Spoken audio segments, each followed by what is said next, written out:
Hi guys, I'm Carla Garrick and welcome back to Manch Talk. I'm thrilled to be here with you today. I wanted to let you guys know, I know we've been talking about this Manch Talk intro for months and months and months. And I had promised the guy I was trying to work with, I would send him something over the weekend and I didn't do it, and then he pinged me again. So now it is rising in a sense of urgency. And I'm kind of kicking around some new names as well. So maybe I'll do a Facebook poll afterwards on the live feed. Thank you so much for everyone who watches it there, to see what you guys think about the name. But my current favorite is The Independents. So let me know what you guys think about that. All right, what are we going to be talking about today? I have several things I do want to touch base on. One, I just kind of want to mull over this whole zoning drama that is currently happening, where the State House is kind of trying to take away local control.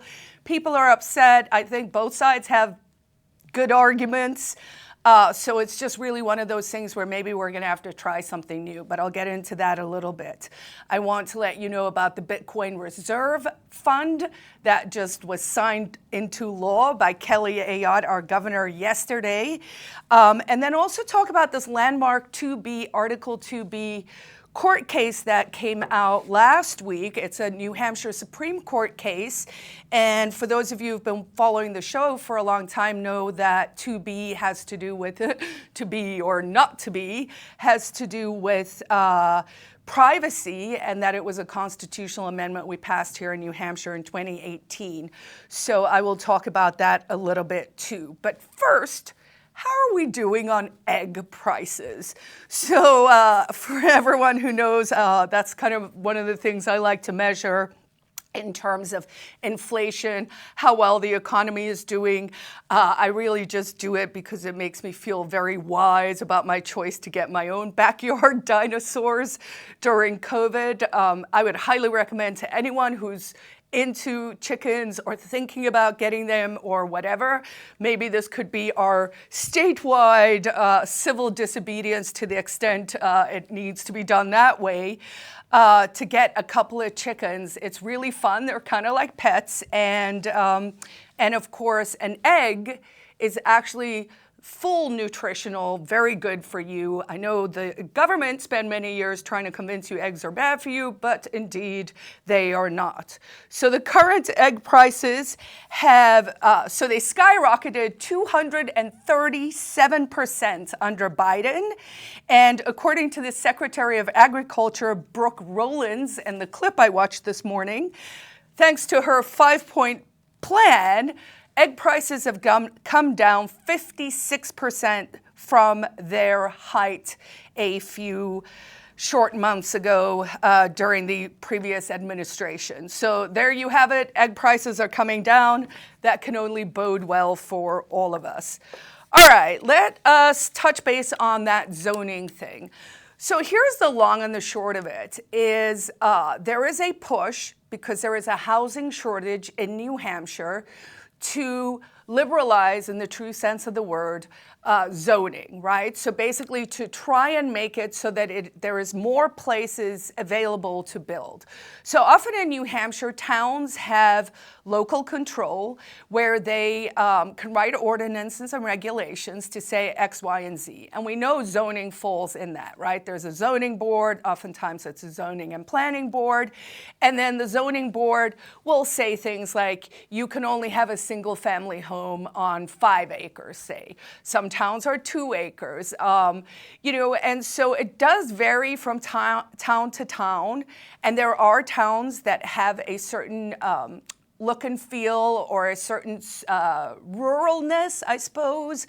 And so what is in the budget, what is being proposed is that the state government will now be able to take over local control and say to all towns, you have to allow single family homes on, I believe it's 2 acres. Now, I haven't, to be entirely honest, and bad on me. I haven't read the actual bill, so maybe I'm operating on a little bit of misinformation. But I have watched the rrr going on online, and it's going on between people who are generally very well aligned on these issues. Now, where I come from is, first of all, I believe if you own a piece of property, you should be able to do with it what you want, right? So any zoning is an infringement on your natural right to the land you own. But on the flip side, people are saying, yeah, okay, that's true, but we bought into these towns. And so buying into a town that had X zoning laws means that you've basically created a community covenant or a contract where people are like, this, I bought into this. Now, this argument over here actually does appeal to me a little bit because you might recall I had an incident with the city of Manchester where they decided to build a Boys and Girls Club abutting my property without giving me notification and ripping out the community garden that we had spent years putting in. And, just basically said, oh, we're just going to do it in this park that's been here for 100 years and that was ceded to the city as a park next to Northwestern down and Goslar down on the west side. And my argument, which I did win against the city and got a actual front page apology, thank you very much, from the Stebbins family, my argument was, hey, wait a second. I actually bought my land next to this park. And this was an argument that certainly a veteran who literally lived on the park and had PTSD said as well. He said, I bought this property because it's next to a park because I wanted green space. I wanted, a little bit of not a neighbor right here, all those kinds of things. And I thought it was a compelling argument. I made it. And for the argument now going on from the state, really what the state is saying, well, no, even in that case, you wouldn't have a leg to stand on because it doesn't really matter what you bought into. So that's kind of the argument over here, right? So these people are saying, if I'm going to argue it uncandidly, they're like, no, we love our zoning, don't touch our zoning. But really what they're saying is we like local control. Okay. And generally, pro-liberty people actually do like local control. All right, now we got the folks over here, right? And the folks over here are saying, we have a housing shortage, let's try new things. We have to be able to build, and this will actually help the state grow. And the argument from the folks over here is often, no, if we let the people subdivide, then the town is going to grow. We're going to have to provide more services. And these people might be families with children. And then what? We have to school them and put in more toilets. And I'm like, well, from a sort of futurist perspective, that is a very negative way to look at your town, right? Don't we want our towns to grow and to thrive and to change with the times, right? So people are pitted against each other. It's getting a little ugly out there. I'm kind of thrown in the middle with some memes where you know how it is. I get blamed for everything that any free stater ever does. But I'm just watching this one from the sidelines because, to be fair, I actually see good arguments on both sides. But I think where I ultimately fall out is, let's try this new thing. If it really, so these guys, again, are saying things like, property developers are going to come in and build these horrible, low-cost housing with, 3,000 people on a big apartment complex. And I'm like, are they? Anyone who's actually investing in building and developing property have to be pretty smart about it, right? You actually have to plan it out, know what it's going to cost. These are not insignificant investments. And so I think ultimately it does feel a little bit like an overreach or aggressive, but again, let's give it a shot. Let's look at what happens. I mean, if I were the person writing the bill, I might have suggested a sunset of 5 or 10 years so that if it really has gone entirely pear-shaped and we, as these folks are saying, mass up New Hampshire, then, you know, we can actually ratchet it down if necessary. So that's the long and the short of where the argument currently is. We are getting towards the end of the legislative session. So, you know, now it's kind of those last issues and the last ones that people really are going to end up with floor fights and some contention. But you know what wasn't contentious, or not half as contentious as some of us suspected it would be, is the bill to create a Bitcoin reserve fund, passed the House, and then passed the Senate, and then we were all like, is Kelly going to sign it? But she did. The governor signed it yesterday. I saw a really cute photo with her and Keith Ammon out of New Boston, 4-term state rep, and Jason Osborne, majority speaker. And, you know, they were in a photo, and I think Jason's tweet said, can you guess what's happening? And everyone who was following the crypto news, of course, can. So what is this? What does this mean? Okay, so New Hampshire becomes the first state. We are once again the leaders. And it was kind of like, because there were several other states actually looking at passing this. And I was like, man, if someone snakes us out, that will be really bad for New Hampshire, because we, of course, pride ourselves in being one of the crypto, you know, this is a place for crypto pioneers. We have seen many, many firsts here in New Hampshire for crypto, specifically for Bitcoin. The Free State Project itself as an organization has been taking crypto since, you know, probably 2012, I believe.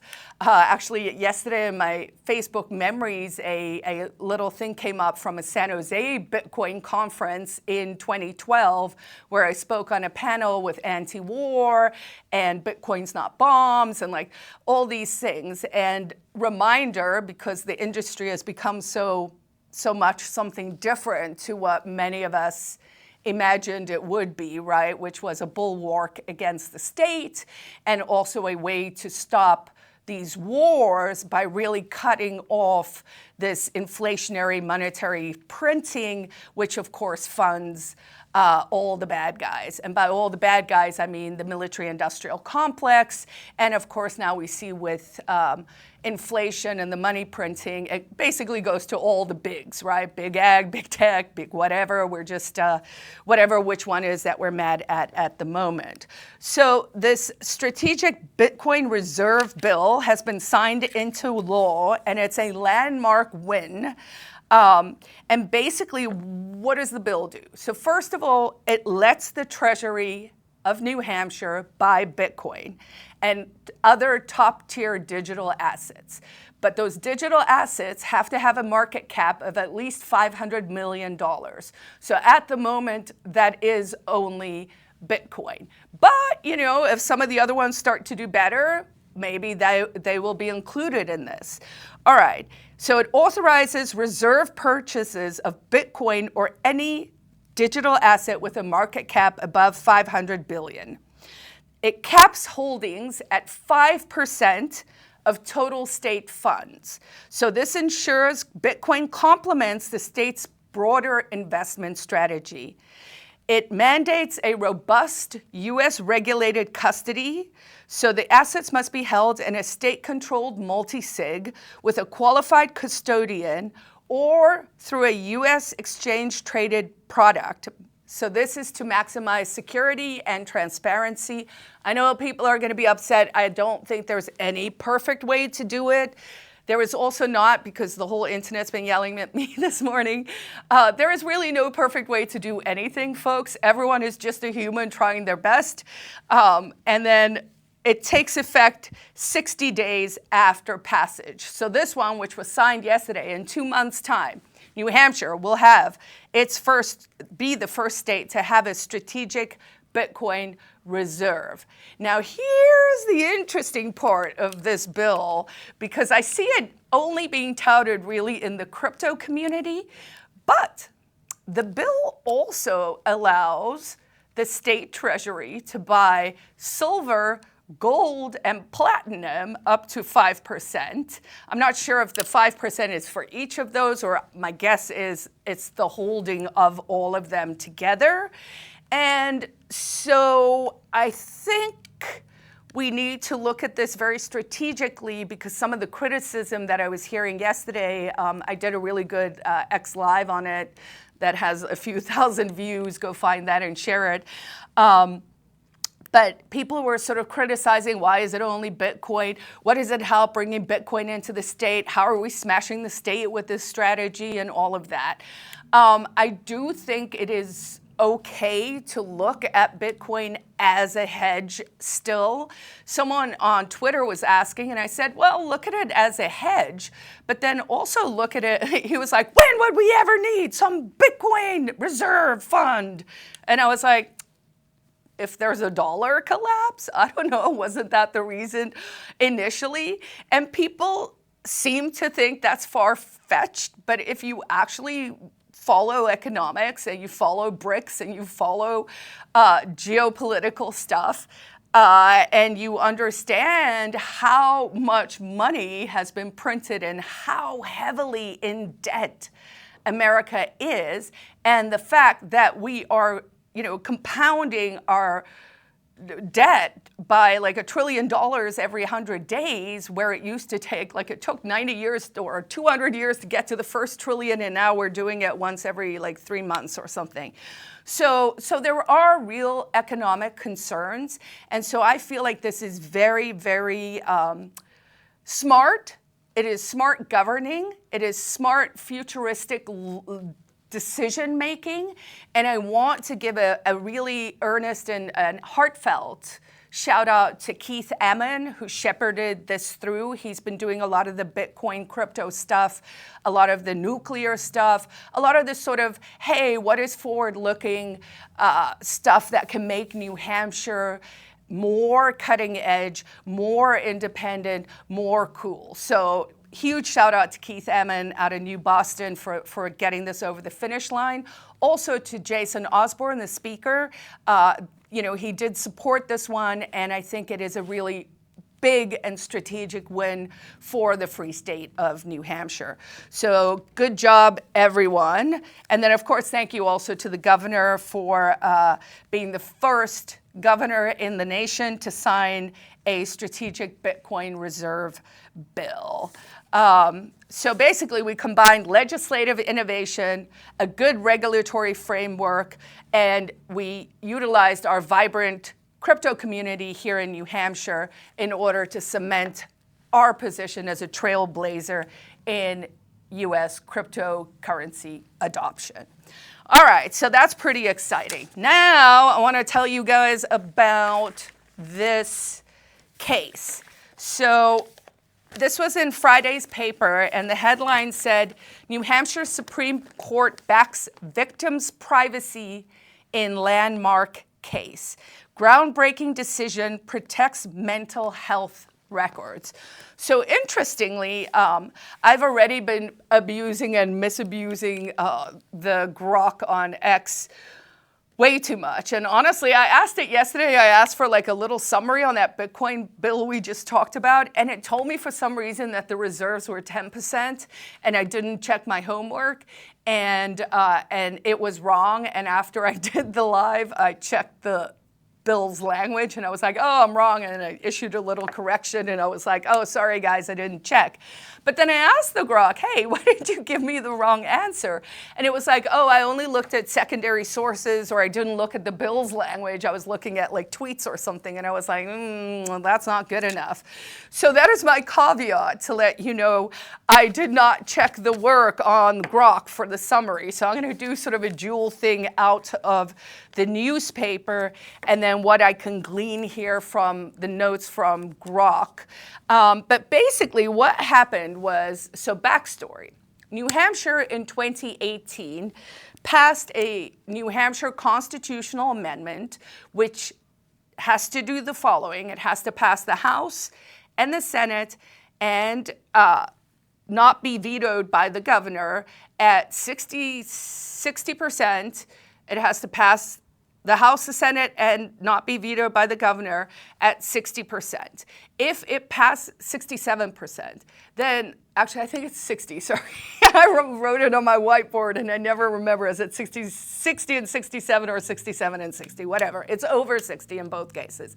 So it has to pass all three bodies of the state house, and then a question is put on the ballot for the November election where Granite Staters can then vote on something. And then 60, I think this is the 67% one, has to agree to that. So it's a very high benchmark. So it's not as hard as you would think it is, but it's also not as easy as you think it is to pass a constitutional amendment in New Hampshire. And I still think a really interesting class would be to just look at what those amendments have been since the inception of the state in order to sort of understand how the flavor and landscape of politics evolves over time. Like, what were people worried about at any given moment, because that will also help inform people to understand you're only in a blip of time, folks. Politics is really, actually, having done it so long, I'm like, it's just a lot of noise, and it's just whatever is in that moment in time. So basically what happened was Article 2B says we have an inherent right to privacy. It is an essential right, and that we should be able to live free of government interference in our private affairs. I'm paraphrasing, but that's close enough. All right, so what happened in this case, whereas there was this creepy old dude and he raped an underage girl, and then decided as part of his defense to try and get her medical records from her health consultant or psychologist or some mental health specialist to use it to prove that it was okay to rape her, I guess. I don't know.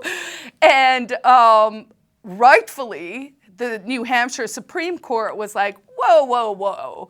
Maybe there should be a right to privacy to your medical records or your private records between you and your mental health expert. And that, to me, seems like a pretty solid decision. So there was this guy, his name is Gene Zarello, and it basically said, so what's interesting here is you know, this constitutional amendment actually really only applies to the relationship with the government, right? To say the government can't snoop in your private stuff.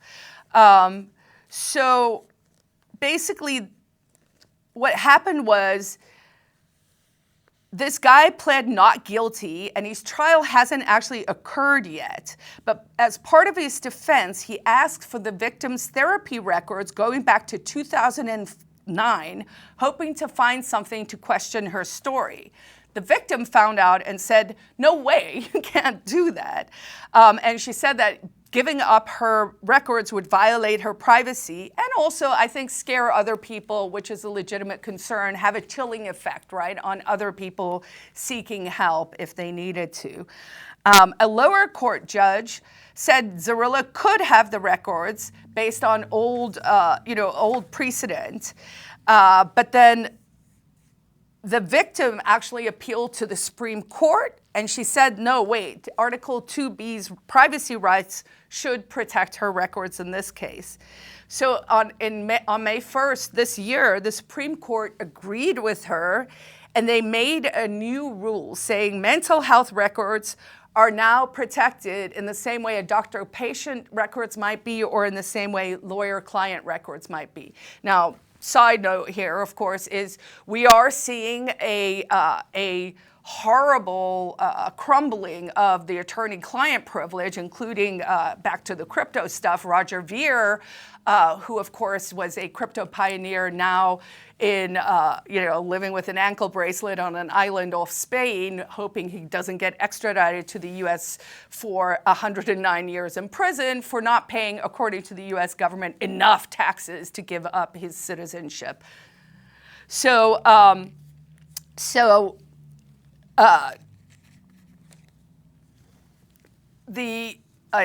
don't even remember why I went down the Roger thing, but so Sorry, I lost my train of thought here. So the court then overturned a 1993 precedent.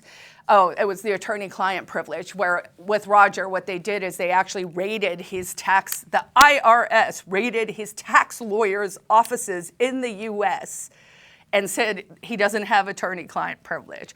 So, you know, whenever we get one little right eked out here, the one hand giveth, the other hand taketh away, right, as they say. All right, so why did this court case matter? It matters because it does help protect records in a way that I think could be a big game changer. So, this, of course, doesn't just apply to this case. It's now going to make it harder for defendants to get other private records like medical files in future. So this could be a new way to really start to protect people's privacy. It was also a balancing act, which we often see, of course, especially on the Supreme Court level, where they had to really weigh Zarilla's right to a fair trial with the victim's right to privacy. And it sounds to me like in this case, they hopefully made the right decision. You know, again, it'll take some time to see how this actually does play out. But for right now, you know, I'm kind of on the team maybe keeping your medical records or your mental health records private doesn't seem like the worst outcome to me. All right, what else do we have going on this week? Let me tell you what's going on with the inspection stickers. Carla, I do not know because I did not check that, but I know they were still flyering this past weekend. A few other things just to know about. It turns out with DOGE and U.S. aid, there have been 7,000 non-governmental organizations, 7,000 NGOs who are taking 90% of taxpayers' money. So it seems pretty clear that there is some corruption that is being sniffed out there. I'm keeping my eye on a developing story on Rochester that has to do with bringing the police into schools and giving them the power to interview and interrogate children without their parents present, which seems like a gross violation of parental rights. And keeping an eye on the housing market here in New Hampshire. I will start having a regular monthly guest, my colleague Dominic, to come in and talk to you guys about what's up in the housing market.